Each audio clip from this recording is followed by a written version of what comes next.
자녀들이 또 우리 가족들이 찬양하는 것도 축복이 됩니다. 예, 우리 다 같이 하나님의 말씀 우리 이사야서에서 보시겠습니다. 이사야서 9장에서 6절과 7절을 함께 보시겠습니다. 우리 다 같이 일어나셔서 우리 말씀을 보시면 좋겠습니다.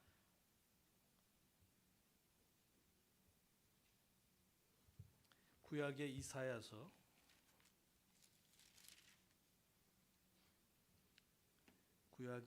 9장 6절과 7절 말씀을 제가 받들었겠습니다. 이는 한 아이가 우리에게 태어났고 한 아들을 우리에게 주셨는데 그의 어깨에는 정권이 놓이고 그의 이름은 놀라우시니 좋은 자 강하신 하나님 영존하는 아버지 평화의 통치자라 할 것이기 때문이라.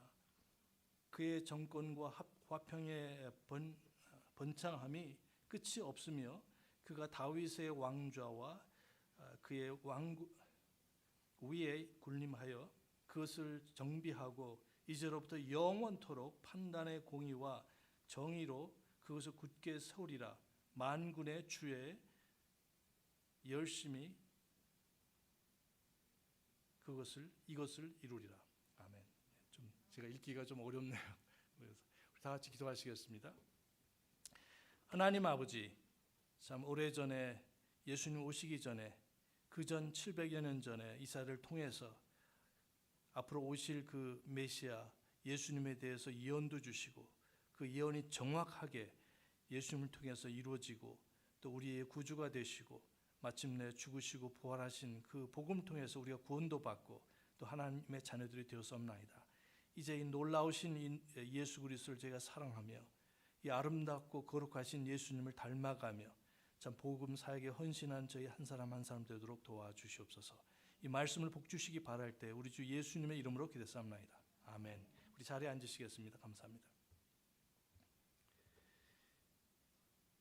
예, 크리스마스가 지났지만 이제 우리가 여러분이 이제 적어도 우리 교회를 5년, 10년 이렇게 다니신 그런 경험이 있으시다면은 좀 크리스마스에 대한 여러 가지 오해들에 대해서 또 잘못된 정보에 대해서 좀 우리가 좀 알아야 될 것 같아요. 그래서 좀 몇 가지 말씀을 드리고 본문에서 하나님 말씀을 선포해 드리기 원합니다. 제가 10가지를 적어봤는데 그 중에 하나가 뭐냐면 첫째로 그 크리스마스는 예수님이 태어나신 날이다. 맞습니까? 틀립니까?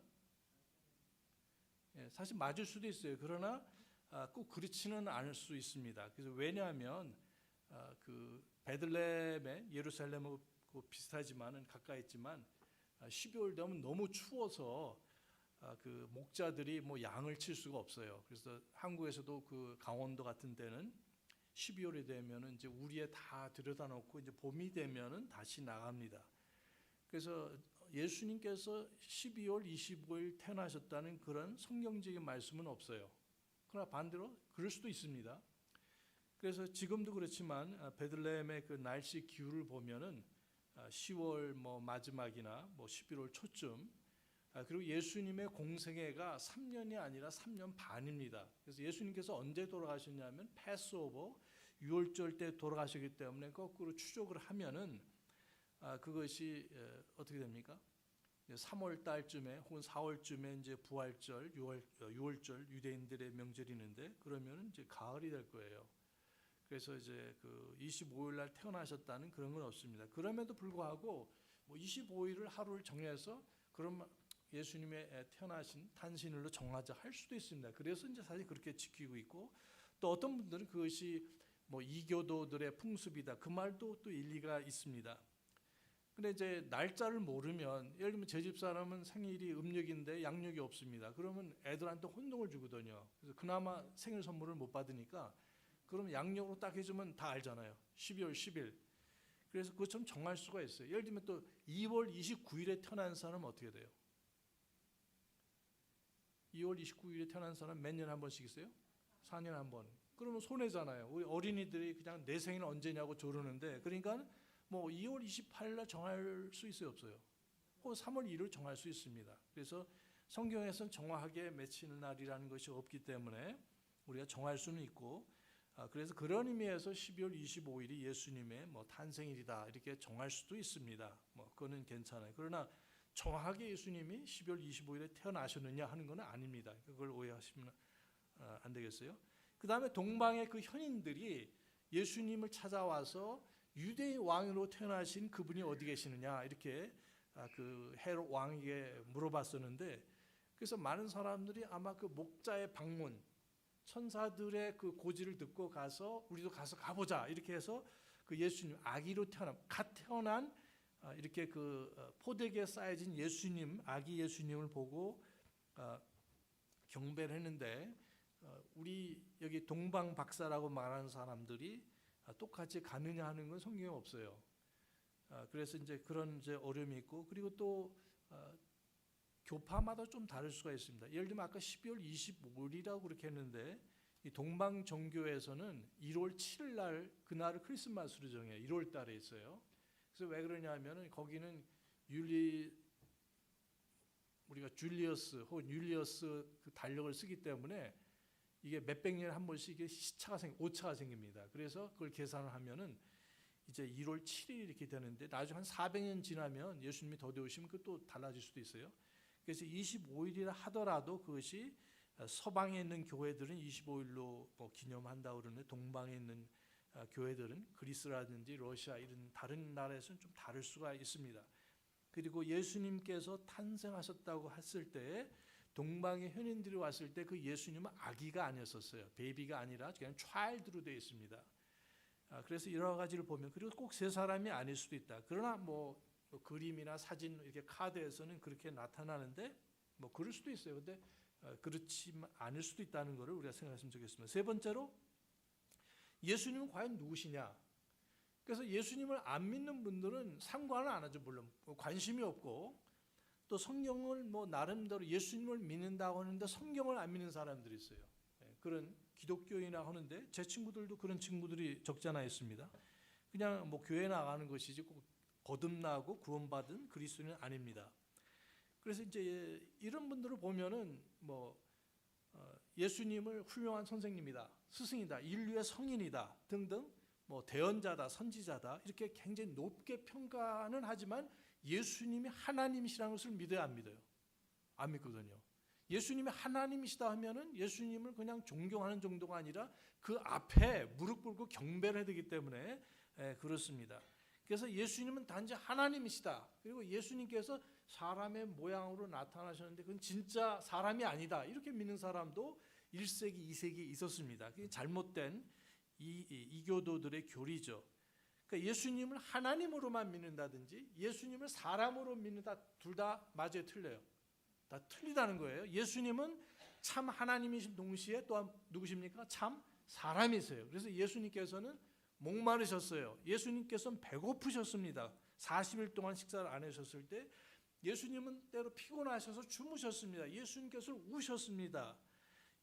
예수님께서는 죽으셨어요. 물론 그 전에 예수님은 아이로 태어나셨죠. 똑같이 누가복음 2장에 보면은 성장 과정이 있었고, 그러나 분명한 것은 예수님에게는 죄가 있으십니까? 없으십니까? 없으신 분이고 또한 하나님이시다. 그래서 우리가 흔히 말할 때 참 하나님이시요 또한 참 사람이시다. 그것이 성경적인 표현입니다. 또 성탄절은 먹고 마시며 그냥 선물 교환하는 날이다 이렇게 생각하는 분들이 많이 계세요. 자, 선물 교환하는 것은 뭐 잘못된 것은 아닙니다. 에스더서 9장 18절 19절에 보면 유대인들이 어느 그 지정된 날에 다 그 인종 학살이라고 그러잖아요. 제노사이드, 다 그 죽음을 당하게 됐었는데 하나님께서 섭리로 간섭하셔서 오히려 그 유대인을 죽이고자 했던 하만이라는 사람이 오히려 목 달려 죽잖아요.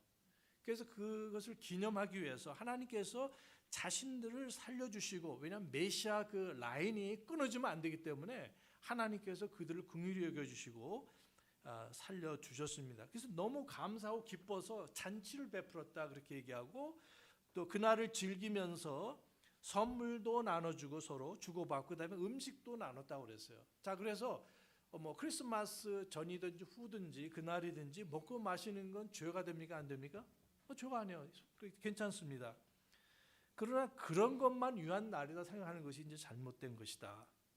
선물 교환하는 것도 성경적인 근거가 있다는 것이죠. 그래서 다섯 번째로 보면 산타클로스가 주인공이 되는, 그런 안타까움이 있습니다. 그러니까 예수님을 안 믿는 사람들은 예수님 대신에 뭔가 대체 상품이 있어야 돼요. 그러니까 그것이 뭐냐면 산타클로스. 그가 선물을 가져온다. 예수님께서 우리에게 가장 중요한 죄사함과 구원과 영생이라는 선물을 주시는 그런 놀라우신 분인 것을 거부하고 대신 산타클로스 만나고 애들에게 즐겁게 해주는 그런 걸로 대체해버렸어요.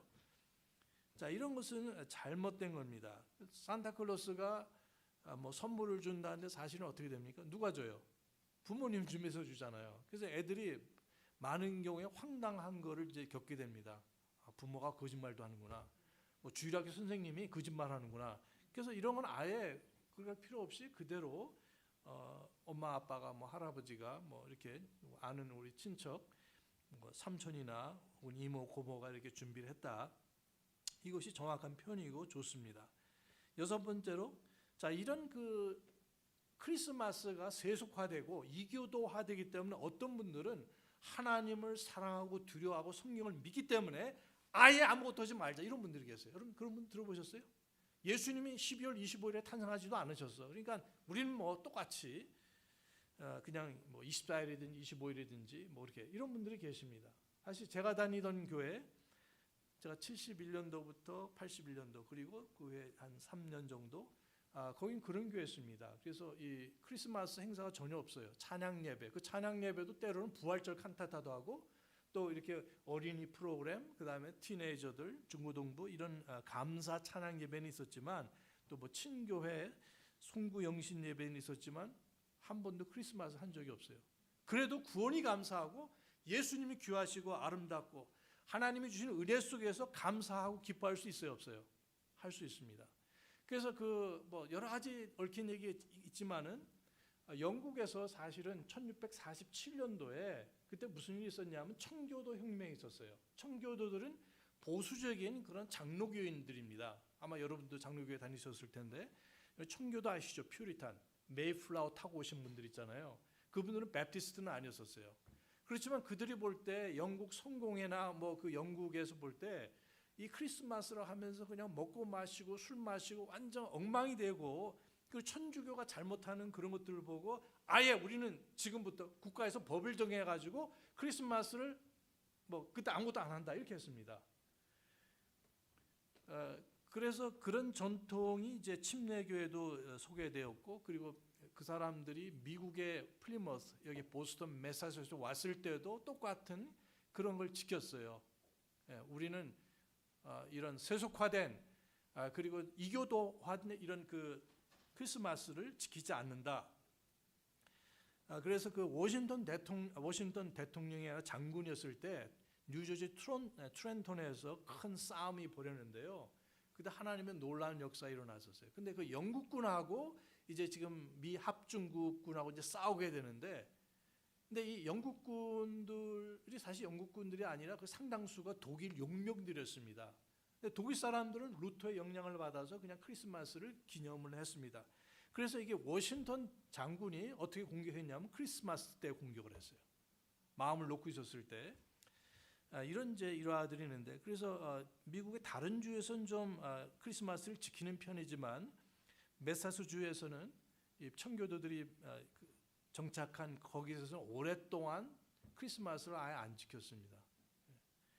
그래서 일부 침례교회에서 그런 전통을 받아들여 가지고 너무 세속화 그들이 믿는 이유를 받아들이고 이렇게 안 했었어요.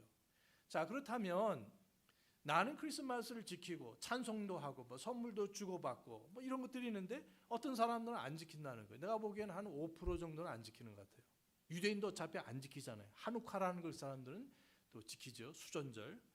그러니까 그 안 지키는 사람들에 대해서 이상하게 생각할 필요가 있어요, 없어요? 없어요, 전혀. 그들도 로마서 14장에 보시면은 우리가 먹든지 마시든지 무엇을 하든지 죽든지 살든지 하나님의 영광을 위해서 하고 그리스도를 위해서 한다 이렇게 말씀하셨어요. 어떤 날을 중히 여기는 사람도 하나님의 영광, 어떤 사람들은 나를 안 지켜요. 뭐 부활절도 안 지키고 그래도 그런 것이 너무나 이교도화된 부분들이 없지 않아 있기 때문에 아무것도 안 하겠다. 이제 그런 사람들이 있는데 그분들에 대해서 우리가 이상하게 생각한다든지 정죄할 필요가 있습니까? 없습니까? 없다는 거예요. 또 그분들도 우리에 대해서 마찬가지예요. 그리고 언젠가 우리가 예수님 앞에 서서 하나님이 말씀 안 하셔도 우리가 무엇을 어떻게 살았는지 다 이실 짓고 각 개인이 하나님 앞에 회개를 계산한다는 뜻으로 할 것이라고 여기에 로마서 14장 13절 10절부터 13절까지 그렇게 말씀하셨습니다. 그래서 그 어떤 그리스도인들이나 교회들이 그렇게 하는 것에 대해서 우리가 그들에게 권리가 있고 또 그렇게 믿고 할 수도 있고 안 할 수 있는 자유가 있다는 것을 존중해 줘야 됩니다. 근데 이제 이런 역사를 모르면은 크리스마스 지키면 뭐 세속화됐고 뭐 교회에서 반대로 그걸 안 지키면 뭐 이상한 사람 이럴 필요가 전혀 없습니다. 그것을 우리가 개인적 영혼의 자유라고 이렇게 부릅니다. 다 같이 한번 해보시겠어요? 개인의 영혼의 자유. 예, 그래서 그 사람들이 잘못했다면은 언젠가 예수님 앞에서 어떻게 해요? 꾸중을 들을 겁니다. 그들이 잘했다면 우리가 또 꾸중을 들을 수도 있고. 그러니까 우리가 이게 성경적이냐 아니냐. 그러나 이제 그걸 지키지 않는 분들이 약간 어려움은 뭐냐면 뭐 크리스마스 찬송은 안 불러도 돼요. 그러나 성경에 보면 예수님의 탄생에 대해서 성경 말씀이 있습니까? 없습니까? 분명히 있잖아요. 누가복음 1장 2장, 마태복음 2장. 자, 이런 말씀에 대해서 아이들한테 가르쳐주고 주일학교에서 예수님 어떻게 탄생하셨는지, 또 성경에서 가장 중요한 교리 중에 하나는 하나님께서 육신에 대해서 사람이 되었다는 이 놀라운 성육신의 교리를 가르칠 기회가 별로 많지 않습니다.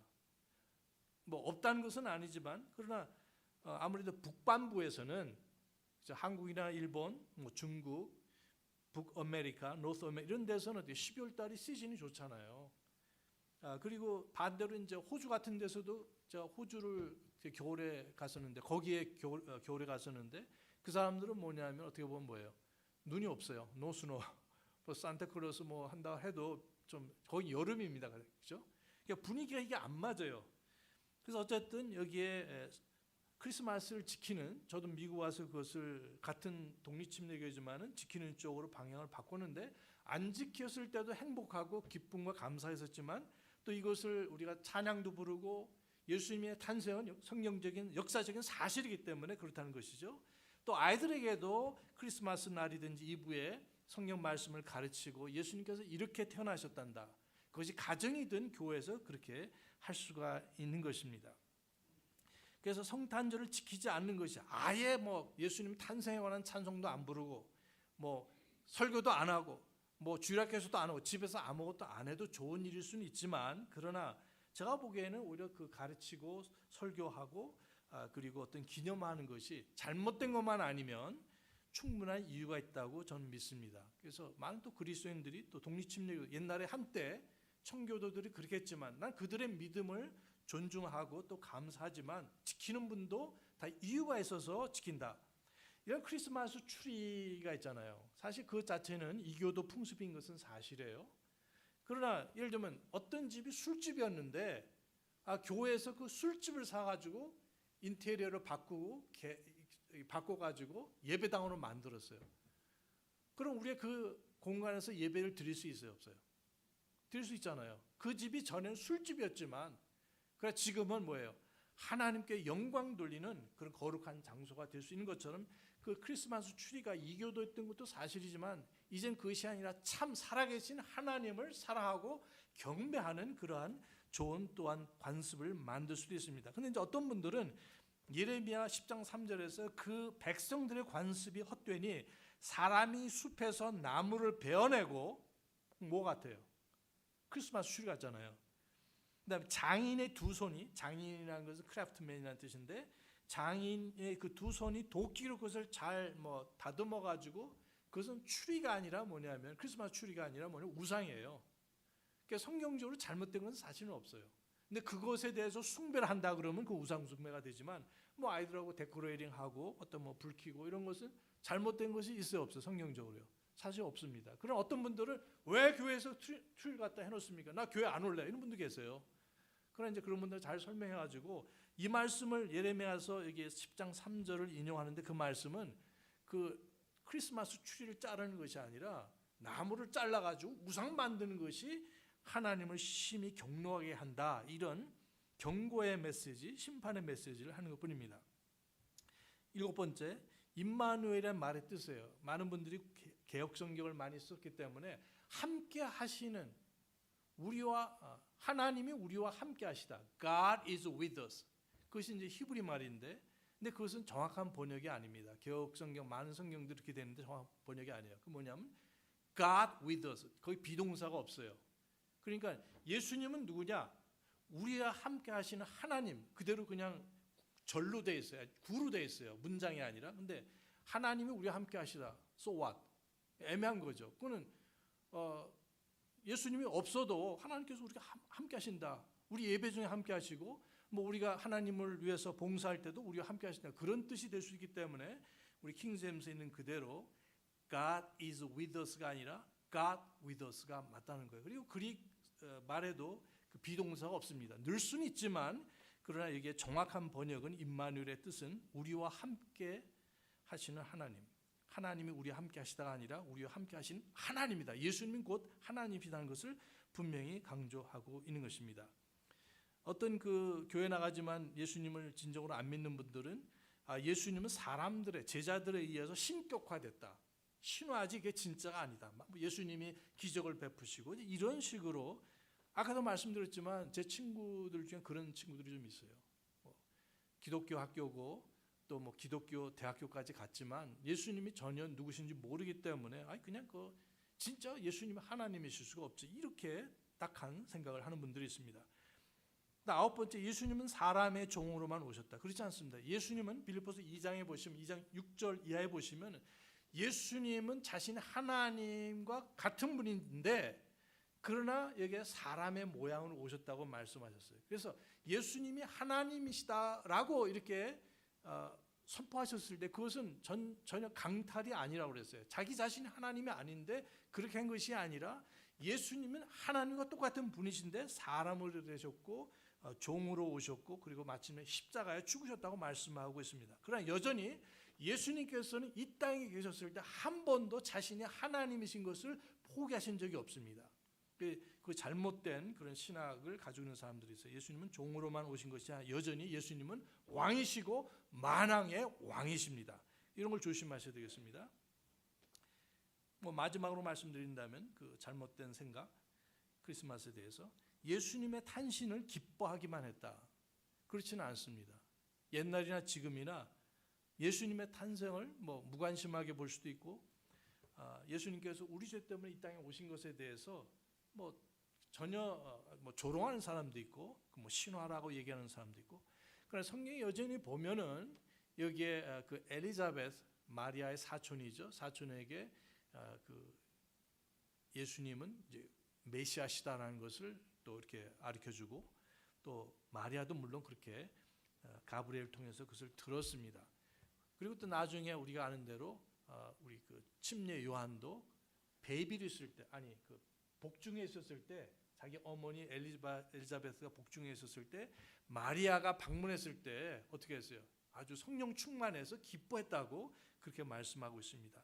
그래서 여기에 엘리자베스나 마리아도 그 하나님께 구원의 하나님을 찬양하죠. 누가복음에 보시면 그 다음에 침례 요한도 그랬고 목자들도 마찬가지고 또 그 다음에 이게 여대언자 누굽니까? 안나라는 사람 또 시몬이라는 사람 등 여러 사람들이 있었는데 동방박사 이렇게 근데 마지막에 그 누굽니까?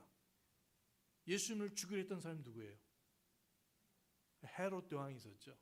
그 헤롯은 이게 동방박사들이 오니까 나도 가서 좀 그 예를 갖춰야겠다, 경배하겠다. 이 사람은 아주 잔인한 사람이고 아주 그 악한 사람이죠. 자 그러면서 말로는 내가 그 아기 예수님을 메시아를 만나서 내가 경배하겠다 하고 그 장소를 나한테 알려주시오 이렇게 했지만 사실은 나 외에 누가 왕이 있을 수 있는가 하고 사실 예수님을 죽이려 했죠. 나중에 동방박사가 자기한테 리포트 안 하고 갔었을 때 어떻게 했습니까? 베들레헴과 베들레헴 지경에 있는 2살 이하의 모든 베이비들을 어떻게 했어요? 다 죽였어요. 참 안타까운 일이죠. 자 그랬던 것처럼 오늘날에도 이런 일들이 예수님을 조롱하고 핍박하고 거부하고 하는 사람들이 여전히 있습니다. 안타까운 일이죠. 그래서 우리가 교회를 다닌다면 적어도 이런 10가지 정도는 제대로 알고 있어야 되겠습니다. 자, 그럼 제가 짧게 우리 그 이사야서 9장 6절에 또 7절에 나오는 그 예언된 그 아이가 누구신가? 말씀의 제목은 이렇습니다. 이 아이 누구신가? 흔히들 이사야서를 성경에서 5번째 복음서라고 말합니다. 복음서 그럼 뭘 말하죠? 마태복음, 마가복음, 누가복음, 그 다음에 마지막 요한복음 하잖아요. 그러나 이 이사야서는 너무나 많은 그런 예언들이 앞으로 오실 메시아에 대해서 말씀하셨기 때문에 정확하게 적어도 85회나 나옵니다. 직접적으로 인용된 것이 신약에 85회나 나와요. 어느 성경보다도 많이 나오고 예수님께서도 즐겨 인용을 하셨습니다. 자신에 대해서 예언하신 그 이사야를 예수님께서 인용을 하셨어요. 그래서 예를 들면 이사야서 53장 기억나시죠? 우린 다 양 같아서 자기 길로 갔다. 또 그는 우리의 죄로 인하여 허물로 인하여 상하셨다. 이런 그 이사야서 53장의 여러 말씀도 여러 번 나오고 이사야서 6장의 말씀도 여러 번 나옵니다. 그 이사야가 높이 들린 그 왕좌에 계신 하나님을 뵙게 되는데 이런 것들이 여러 번 나오게 돼요. 그래서 우리가 그걸 다 찾아보자는 것은 아니고, 그래서 여기에 그 어느 성경 구약 성경보다도 이 이사야는 앞으로 오실 메시아에 대해서 시간적으로는 예수님보다 약 730년 전에 이것이 기록이 되었고 그대로 성취가 되었습니다. 예수님은 누구신가? 우리는 그것을 잠깐 생각해 본다면은 많은 분들이 예수님은 훌륭하신 분이다 이렇게 생각을 하세요. 예수 믿지 않은 분들도 예수님의 가르침에 대해서는 흠모를 합니다. 제가 그 이스라엘 땅에 여행을 했었을 때 우리 그 가이드가 유대인이었었는데 너무 성경을 많이 알아요. 그래서 진짜 우리 가신 목사님들보다 더 많이 아는 것 같아요. 그래서 우리 목사님들이 서로 얘기를 하는 거예요. 한번 누가 물어봐라. 이분이 예수 믿는지 안 믿는지. 워낙 성경을 많이 하니까 성경을 많이 인용을 해서 신약 성경을. 그래서 한번 물어봤어요. 당신은 예수님을 어떻게 생각하십니까? 그러니까는 난 훌륭하신 분이고 대언자 중에 선지자 중에 한 분이다 이렇게 생각한다는 거예요. 안타까운 일이죠. 어디까지나 사람이라는 거예요. 기독교 창시자, 대천사장, 예를 들면은 여호와의 증인 같은 사람들, 예수님은 피조된 그런 존재다. 예수님은 하나님이 아니라고 그들은 믿습니다. 또 믿지 않은 분들은 무관심하고 외면하고 거부하고, 그러나 여전히 예수님을 하나님의 아들, 아니 하나님으로 믿는 사람들이 있습니다. 바로 여러분이라고 믿습니다. 저는 여러분 그렇게 믿으십니까? 예수님은 하나님이죠. 하나님이 아니시라면은 완전할 수가 없어요. 완전하지 않다면은 그분은 우리의 죄의 속죄물이 될 수 있어요, 없어요? 없다는 것이죠. 그래서 여러분, 베드로 그렇게 말했고 바울도 그렇게 말씀하셨고 요한도 말씀하셨어요. 그에게는 죄가 전혀 없느니라. 우리가 똑같은 사람의 모양을 가지셨지만 근본 하나님이시고 또 같은 사람이라도 죄가 전혀 없으신, 흠과 티가 없으신 그런 분이시다 이렇게 말씀을 하셨습니다. 참 하나님이시면서 동시에 참 사람이시다. 그러나 성경을 믿는 사람들은 그렇게 믿지만 그러나 교회는 나가도 아직 예수님이 누구신지 모르는 분들은 여전히 혼돈 가운데 있어요. 그래서 어떤 분들은 그렇게 얘기를 합니다. 영어로 표현하자면 예수님은 라이어일 거다. 만약에 예수님이 하나님이 아니라면, 왜냐하면 예수님 자신이 나는 하나님이라고 선포했기 때문에 그렇습니다. 그 나중에 여러분 말씀을 드리겠어요. 자기 자신이 하나님이 아닌데 그냥 모세가 혹은 다윗이 혹은 아브라함이 위대한 사람들이지만 나는 사람인 동시에 하나님이라고 선포한 적이 있었습니까? 없었어요. 성경에 나온 위대한 분들이 있지만 욥도 마찬가지고. 자, 그래서 그러나 예수님은 나는 스스로 있는 존재다. 영어로 말한다면 I am that I am이라는 표현을 7번이나 했어요, 성경에서. 어쨌든 이게 보면은 예수님이 자기 자신이 하나님이 아닌 줄 알면서 하나님인 척했다면 그 예수님은 어떤 사람이에요? 거짓말쟁이죠. 그죠? 하나님 아닌데 바보 아닌 이상 자기 하나님은 아닌 거 알 거 아니에요. 그 두 번째로 예수님은 자기가 하나님인지 아닌지 모르면서 그냥 난 하나님이야 이렇게 말씀하셨다면 그 사람은 정신이 좀 이상한 사람이죠. 영어로 말하면 루네틱이란 말을 써요. 좀 이상한 사람. 거짓말, 자기 하나님이 아닌 걸 알면서 하나님이라고 이렇게 말씀하셨는데 그러다 하면 거짓말이라는 얘기죠. 그리고 자기가 하나님인지 아닌지도 모르는 가운데서 내가 하나님이라고 말씀하셨다면 정신이 없는 분이다. 그러나 예수님이 참 하나님이시고 주님이시라면 예수님께서 행하신 기적과 예수님께서 하신 말씀과 또 구약에는 예언들이 다 성취되고 마침내 죽으시고 부활하신 것으로 인해서 예수님은 자신이 하나님이신 것을 증명하셨습니다. 그래서 예수님은 누구세요? 라이어도 아니고 거짓말쟁이도 아니고 루나틱 미친 사람도 아니고 예수님은 만주의 주님 되시는 분입니다. 여러분 믿으십니까? 예, 그래서 우리가 그 예수님을 정확하게 믿고 있어요. 그리고 동시에 참 사람이셨다. 사람이라는 표현들이 너무 많죠. 디모데전서 2장 5절에 보면 한 하나님이 계시고 하나님과 사람 사이에 한 중보자가 계시니 곧 사람이신. 잘 보세요. 예수님은 사람이세요. 그걸 이상하게 생각하시면 안 됩니다. 사람이신 곧 죄가 없으신 그리스도 예수님이시다고 분명히 말씀하셨습니다. 그러나 디모데전서 3장 16절 예를 들면은 이게 하나님께서 육신으로 나타나셨는데 이렇게 말씀하셨어요. 개혁성경에는 그가 이렇게 잘못된 부분입니다. 개혁성경이 좋은 성경이지만 이런 부분에 있어서 잘못됐고 아까 디모데전서 2장 5절에도 하나님은 한 분이시니 하나님은 한 분이 아니에요. 하나님은 한 하나님이세요. 그리고 삼위로 계십니다. 3 persons. 자, 이런 것들을 보게 됩니다. 요한일서 5장 7절에서도 하늘에서 증거하는 분이 셋이니 여기 보니까 아버지와 말씀과 성령님이라 하시면서 이 셋이 하나라 합하여 하나라고 말씀을 하고 계세요. 여기 또한 5장 20절에서도 그렇게 말씀하셨습니다. 요한복음 1장 1절부터 3절까지 태초에 처음에 말씀에 계셨고 그 말씀이 하나님과 함께 계셨고 그 말씀이 곧 하나님이시라고 말씀을 하셨어요. 그 말씀이 육신이 되어서 사람이 되어서 우리 가운데 거하셨는데 그분이 누구십니까? 예수 그리스도라고 분명히 말씀하고 있습니다. 그래서 예수님은 다시 말씀드리지만 참 하나님이시면서 동시에 참 사람이시다. 이것이 성경적인 가르침이고 예수님께서 하신 말씀입니다. 자, 그래서 여기 우리가 이제 곧 이 말씀에 들어가겠는데 우리 백그라운드를 잠깐 보시겠어요? 여기 보니까 이 9장이 기록됐을 때는 이제 이스라엘이 두 나라로 이제 왕국으로 이렇게 나누어졌었어요. BC 730년, 20년 경이었었는데 예수님 오시기 전이죠. 근데 북왕국은 지금 이제 몇 년만 있으면은 아시리아라는 나라, 그 나라는 지금 이라크 서북 쪽에 있는 그 지역입니다. 서북 쪽에 있는 그 나라가 강대국이 되어서 이제 여기에 그 지금 시리아라는 나라 그리고 북왕국 이스라엘을 침공하고 그리고 파멸시킵니다. 그리고 나중에 이집트까지 공격을 해갑니다. 그러니까 이제 워낙 강대국이다 보니까 이제 유다라는 그 남쪽에 있는 그 왕국도 위태위태한 거예요.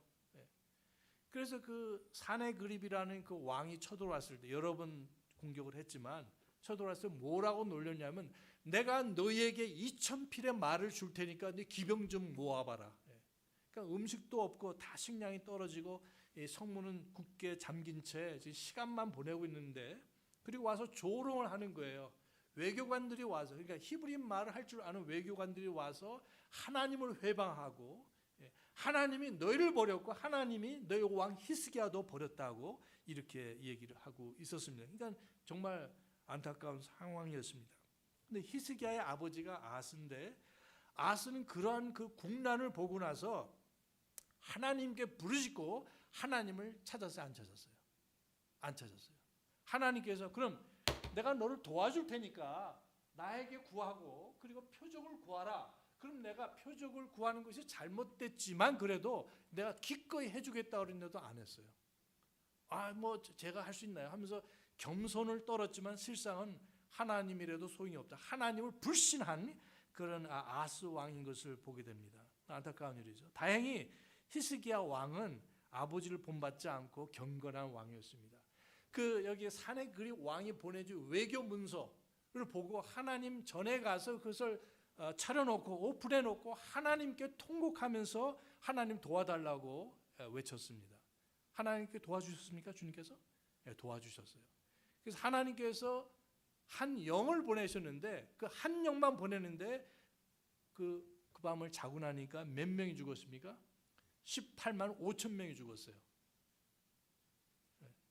뭐 10명의 천사를 보낸 것도 아니고 한 천사를 보내신 것 같은데 그러나 18만 대군이 다 죽고 수천 명만 남아서 돌아가는데 그 돌아가서도 자기 아들에 의해서 그 아시리아 왕이 죽임을 당하게 됩니다. 하나님은 살아계시고 역사하시고 저와 여러분의 기도에 경청하시고 도와주시는 분입니다. 자, 이런 때에 지금 하나님께서 7장 14절에 여기에 처녀가 잉태하여 아들을 낳으리니, 표적이라고 말씀하시면서 그건 흔히 있는 일이 아니라는 거예요. 어떻게 처녀가 아기를 가질 수가 있어요? 남자 없이. 그러나 그것을 말씀해 주시고 여기 처녀 탄생하는 메시아를 말씀해 주시고 그 이름이 임마누엘이 될 것을 예언해 주셨습니다. 그리고 9장 6절에 와서 이게 한 아기가 주어지고 아들이 우리에게 주어졌는데, 이렇게 그 메시아 앞으로 오실 그 왕은, 그 메시아는 딸이 아니고 뭐라는 거예요? 아들이라는 거예요. 그리고 그분은 뭐 성인으로 나타나는 것이 아니라 아기로 탄생할 것을, 그리고 처녀 탄생하실 것을 말씀하시면서 아까 저와 여러분이 읽으신 그 9장 6절에 보면 그 어깨에, 그 아기는 아기지만 어깨에 정권이 놓여 있고, 그러니까 이런 권위와 능력을 가진 분이라는 거예요. 우린 종종 성경을 보면서, 특별히 신약을 보면서 겸손하시고 온유하신 그 주 예수님을 보지만, 그러나 원래 예수님의 모습은 뭡니까? 어깨에 정권이 놓여 있다. 그 말은 뭐냐면 통치자라는 말씀이에요. 왕이시다. 그리고 이보니까 놀라우신이다, 이렇게 말씀하고 있어요. 놀라우신, 기묘자다. 말로 표현할 수가 없다. 인간의 어떤 말로서도 그분을 표현할 수가 없다. 또 그리고 여기 보니까 좋은 자라고 모사라고 말씀하셨어요. 어떤 성경에 보면 이것이 놀라운 좋은 자다 이렇게 하는데 사실 분리된 표현입니다. 많은 영어 성경에서도 그렇게 되고 그러는데요. 사실 정확한 번역은 기묘자이시며 놀라우신 분이시며 그 다음에 좋은 자다 혹은 모사다. 그 다음에 더 정확하게 말씀하시는데 그분은 사실 강하신, 능하신 하나님이라고 말씀하고 계세요. 여호와 증인들이 뭐라고 그랬습니까? 이 구절을 보고 예수님은 능하신 하나님이고 여호와 하나님은 전능하신 하나님입니다. 말이 돼야 안 돼요? 안 돼요. 어떻게 안 될까요? 그 10장에 보시면은 21절에 남은 자들 곧 야곱의 남은 자들이 강하신 하나님에게로 돌아오리라. 그러니까 여호와 하나님에게도 뭐라고 표현됐습니까? 강하다고, mighty가 이렇게 표현을 하셨어요. 그래서 여호와 증인들은 거짓말하는 겁니다. 거짓말하는 사람들인데, 어쨌든 여기 보시면은 능하신 강하신 하나님이시다. 그리고 영존하시는 아버지, 하나님과 동등, 아버지 하나님과 동등하신 분이시다. 이분은 하나님이시라는 것이죠. 그 다음에 평화의 통치자다. 그리고 더 나아가서 그 다음 절에 보면 정권과 화평의 번창함이 무궁하며 영원토록 공의와 정의로 굳게 시험을 받게 되고, 그 다음에 만군의 주 여호와께서 청취하실 것이다 이렇게 말씀하고 계십니다. 그러니까 여기 특별히 9장 6절에서 말씀하시는 그 메시아 왕께서는, 바로 예수님께서는 구약에 이미 주어진 아브라함에게 주어졌고 모세에게 주어졌고 그리고 여기에 이스라엘 백성들에게 주어졌고 또 그 다음에 다윗에게 주어졌고 그 다음에 새 언약이라고 불리우는 예레미야서 31장 31절에 나오는 적어도 4-5가지의 그 언약들이 성취되는 그런 분이었어요. 그리고 그분은 물론 우리 죄 때문에 오시는 분이기도 사실하지만 원래 그 메시아는 왕 중의 왕이시요 하나님이시라는 것을 분명히 가르치고 있습니다. 예를 들면 사무엘하 7장 12절에 보시면은, 그리고 16절 두 구절 인용한다면, 내 날들이 차서 하나님께서 나단을 통해서 그 다윗에게 말씀하시는 것이죠. 네가 내 조상들과 함께 잘 때 내가 네 뱃속에서 나올 자 곧 네 뒤를 이을 내 씨를 세우고 그의 왕국을 굳게 세우리니.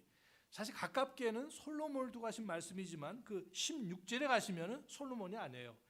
내 집과 내 왕조와 이런 뜻이죠. 내 왕국이 네 앞에서 영원히 굳게 세워지게 되고, 영원히.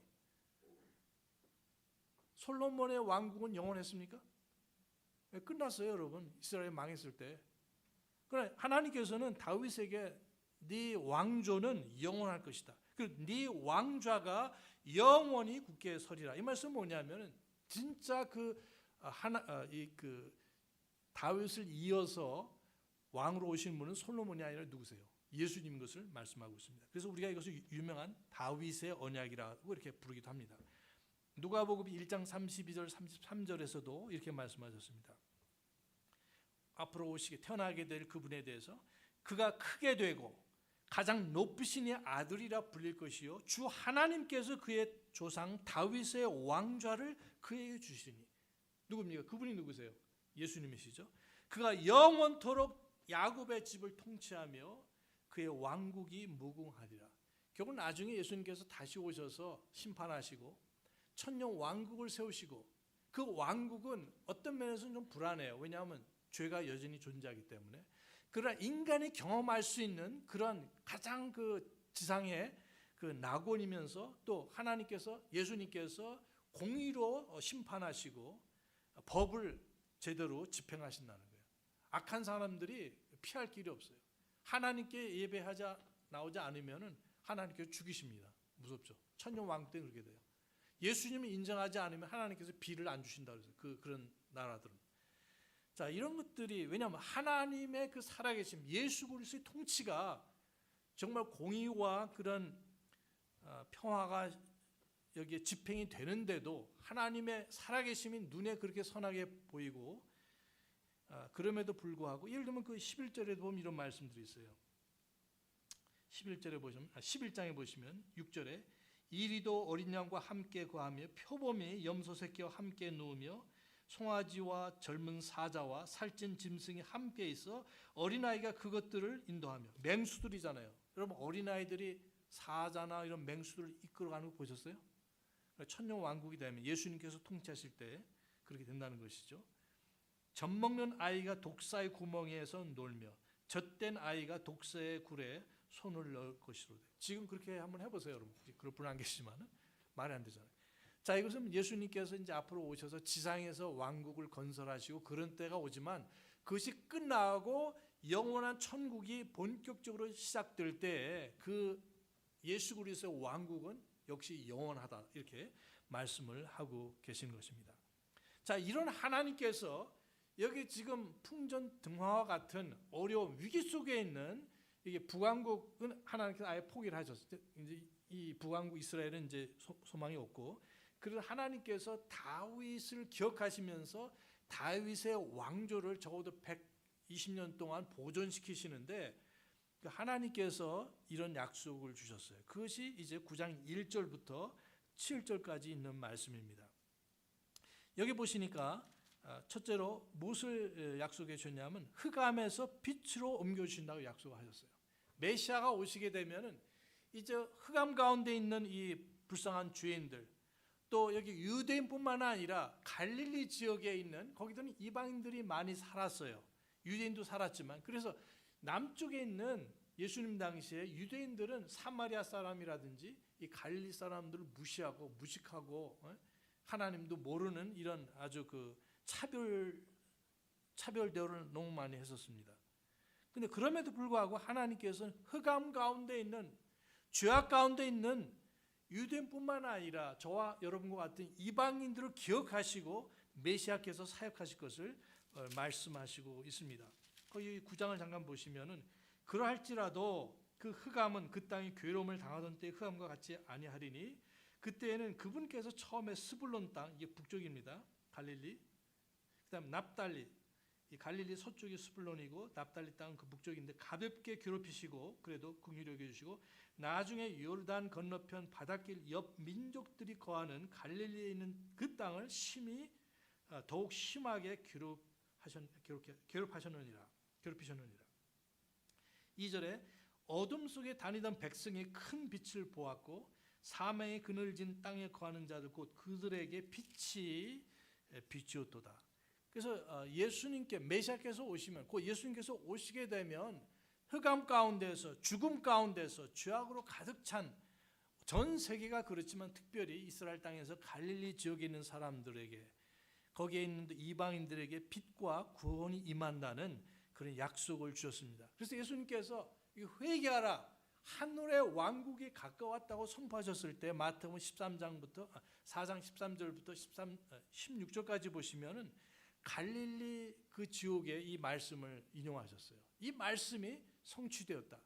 100% 성취는 안 됐어요. 왜냐하면은 여기에 한 25 단어들이 빠져 있습니다. 그것은 언제 성취가 되냐면 예수님 오시기 전에 예수님이 재림하시면서 이제 성취가 될 것입니다. 그러나 처음 오셨을 때 그렇게 성취가 됐어요. 그리고 예수님은 자신이 세상의 빛이다고 말씀을 하셨습니다. 그 안에 생명이 있었으니 그것은 사람들의 세상의 빛이라고 말씀하시고 요한복음 9장 5절에도 그렇게 말씀하셨어요. 예수님께서는 자신이 구약에 말씀하시는 여호와 하나님의 것을 여러 번 말씀하셨죠. 그래서 여기에 그 아스 왕이라든지 여기 유대 사람들에게 나한테 제발 좀 와서 내 말을 듣고 너의 행실을 바꿔라, 회개하라 이렇게 말씀을 했지만 이 사람들이 그렇게 했어요, 안 했어요? 안 했다는 것이 참 안타까운 일입니다. 여기 우리 9장 13절에 보시면 백성이 자기를 치는 이에게로 오지 아니하며 만군의 주를 찾지 아니하는도다.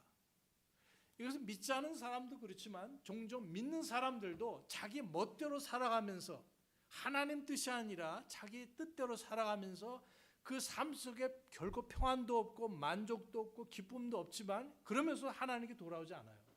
마음이 강팍해져가지고 너무나 안타까운 것이죠. 그럼 하나님의 약속은 내가 메시아를 보내줄 뿐 아니라 지금이라도 내게 돌아오면 너에게 평안을 주고 빛을 주시겠다고 약속을 하셨습니다. 첫 번째 약속, 두 번째 약속은 무엇입니까? 노예에서 자유를 주신다고 약속하셨어요.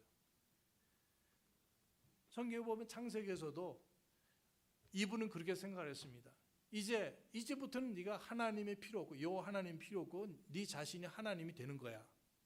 하나님 그걸 알고 계셔. 그렇기 때문에 그 선악을 알게 하는 나무를 먹지 말라고 하신 거야. 너는 이제부터 네가 원하는 대로 살아. 이것이 마귀의 유혹이었습니다.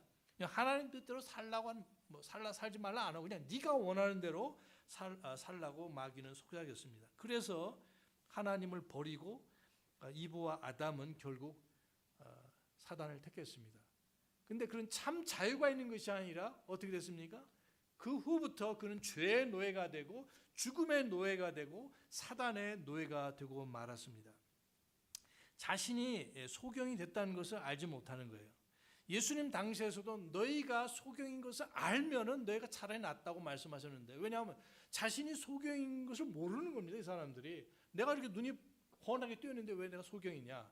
예수님께서는 영적인 뜻을 말씀하고 계셨습니다. 그래서 예수님 당시나 예수님 오시기 700년 전이나 지금이나 다 마찬가지입니다. 사람들이 자기 멋대로 사는 것이 진정 자유로운 삶이라고 그러지만 그것이 죄의 노예가 된다는 사실을 모르고 있습니다. 진정한 만족이 없습니다. 3절에 보시면 주께서 민족을 번성하게 하시며 그다음 뭡니까? 기쁨을 더하지는 아니하셨으나, 하나님께서 때로는 우리가 하나님을 등지고 살아도 여러분이 하는 비즈니스는 잘 되게 하실 수가 있어요. 여러분 그거 아세요?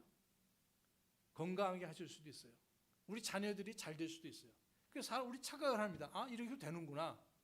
주일날 빠져도 아무런 부담이 없어요.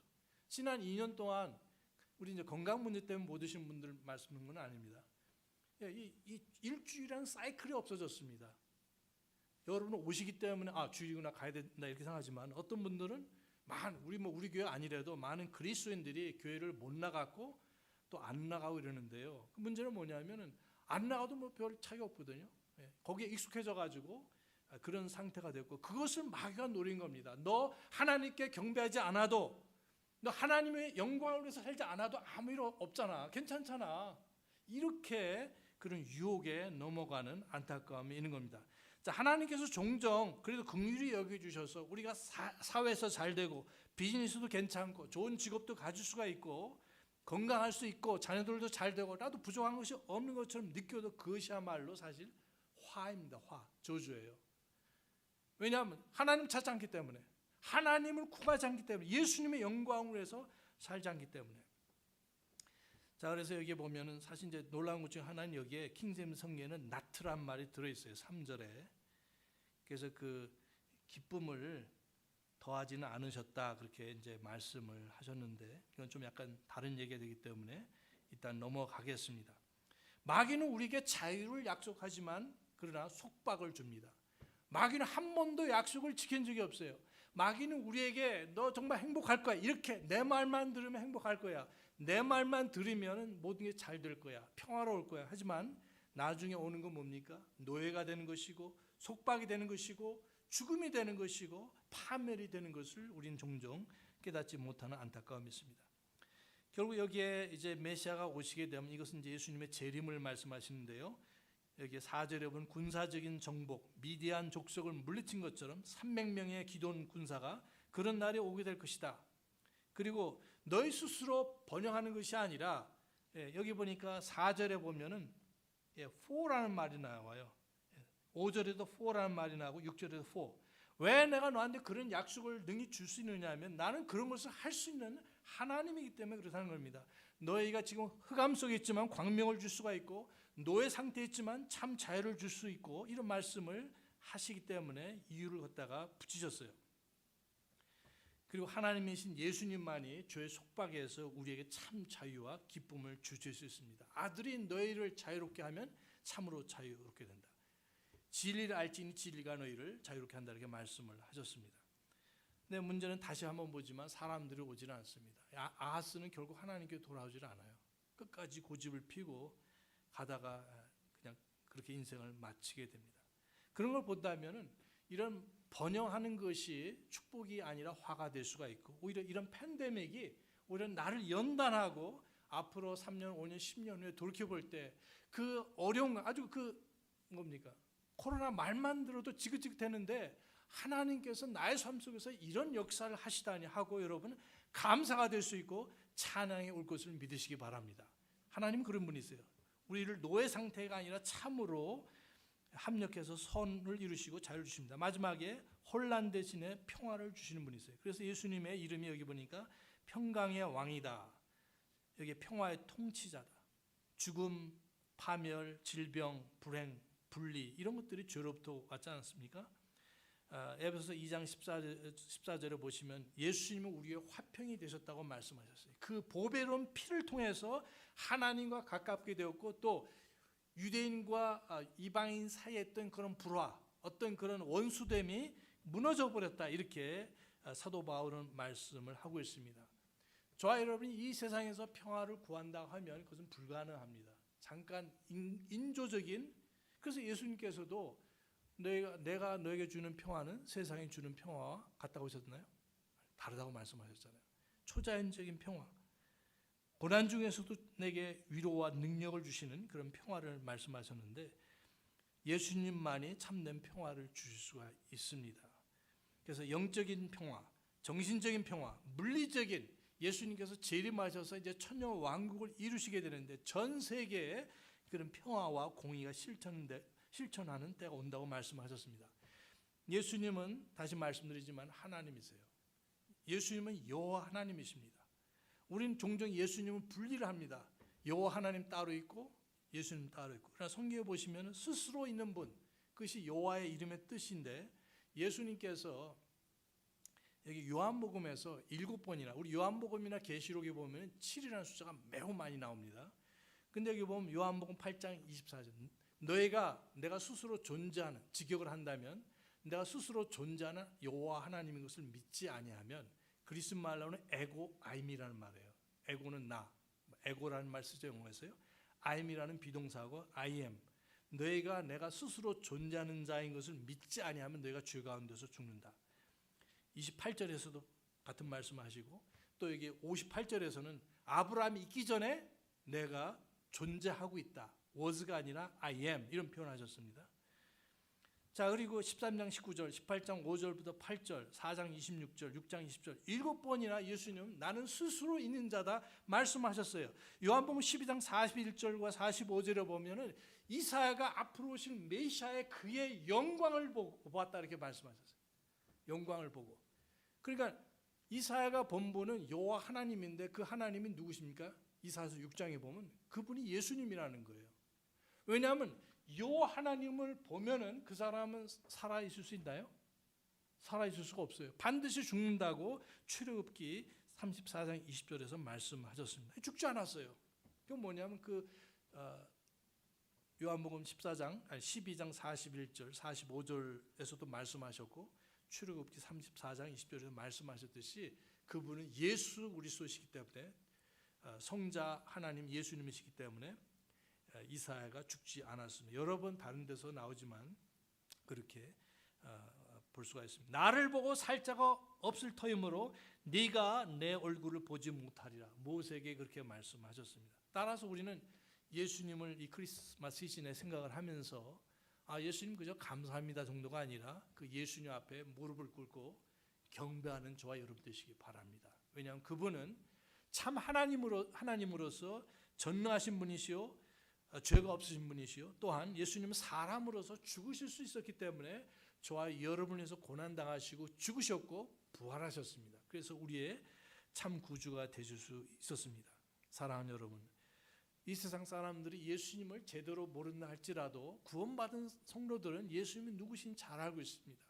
크리스마스 때나 크리스마스 때가 아니라 할지라도 1년 내내 12달 365일 매일 우리 예수님 앞에 우리 경배와 찬양을 드리시는 저와 여러분 되시기 바랍니다. 다 같이 기도하시겠습니다. 하나님 아버지, 우리 교한 성도님들 춥고 또 어려운 그런 날이지만 예수 그리스도의 사랑을 기억하고 하나님 앞에 나와서 합나이다. 주께서 복 주시고 우리 평생 우리 천국 가는 그날까지 하나님께 예수님께 경배하며 그분만을 섬기는 우리 성도들과 가정 되도록 축복해 주시옵소서. 예수님의 이름으로 기도합나이다. 아멘. 우리